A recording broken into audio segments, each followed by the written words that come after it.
দেশৰ হকে দিব পাৰোঁ বলিদান।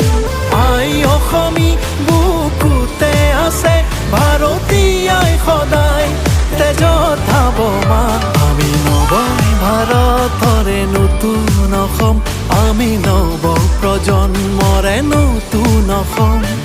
মোদীজীৰ সপোনৰ ভাৰতৰে আমি জিলিকি থকা সি সোণৰ অসম, আমি জিলিকি থকা সি সোণৰ অসম।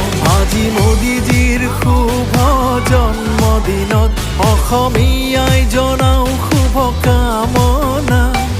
গুৰু দুজনা আশীষ লৈ মোদীজীৰ লগত যাওঁ আগুৱাই। নৱ ভাৰতৰে নতুন অসম, আমি নৱ প্ৰজন্মৰে নতুন অসম।